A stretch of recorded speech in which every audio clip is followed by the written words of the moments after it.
It's an honor to be here this evening, accepting this recognition on behalf of my great-great-grandfather, George Garvin Brown. Bottled and batched bourbon may not sound like a very innovative idea today, when all bourbon is now sold by the bottle and batching to create consistency is standard practice across the industry. But in 1870, it was a very different story.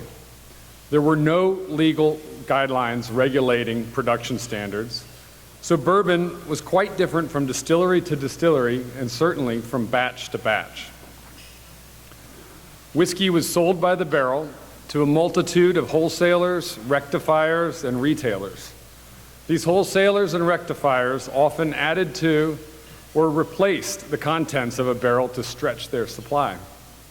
There are stories of disreputable dealers adding everything from kerosene and turpentine to nails, tobacco, and even prune juice to whiskey barrels. Anything to give it brown color and a little bit of a kick. Those undrinkable and sometimes utterly dangerous whiskeys were often then sent down the river without any connection to the source. With few pharmaceuticals available, whiskey was also prescribed by doctors for a wide variety of ailments. And the inconsistency and downright deception within parts of the whiskey industry caused great concern to many doctors, my kind of doctors.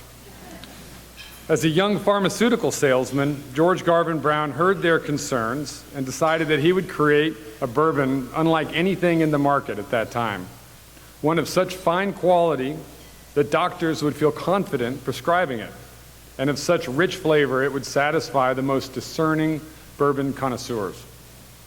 He would buy barrels of high-quality whiskey directly from the most reputable distilleries.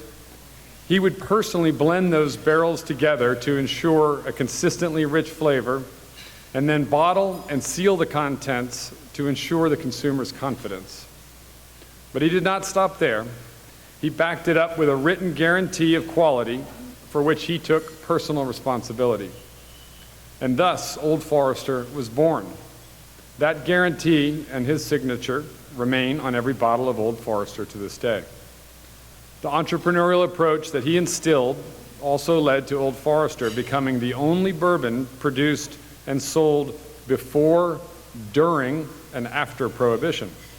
The during was achieved by securing a rare license to produce sorely needed medicinal spirits. Yet again, another innovative idea. What started with one man, a novel idea, and one local brand has grown into the world's leader in North American whiskeys, one of the world's top 10 global spirits suppliers, and of course a business very much firmly rooted here in Louisville, Kentucky.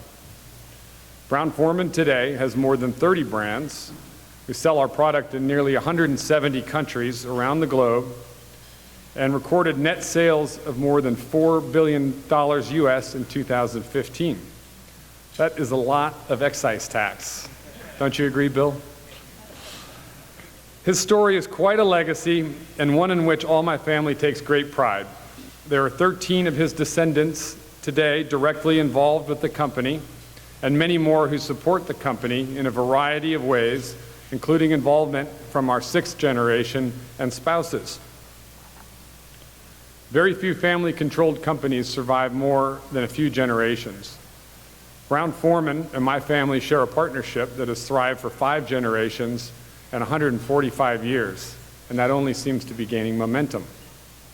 It is a partnership that remains committed to the same principles of quality and integrity that my great-great-grandfather set out on the very first label of Old Forester sold here in Louisville. Of course, it is also his keen Kentucky entrepreneurial spirit that lives on so strongly in the fine spirits that we now produce and distribute worldwide.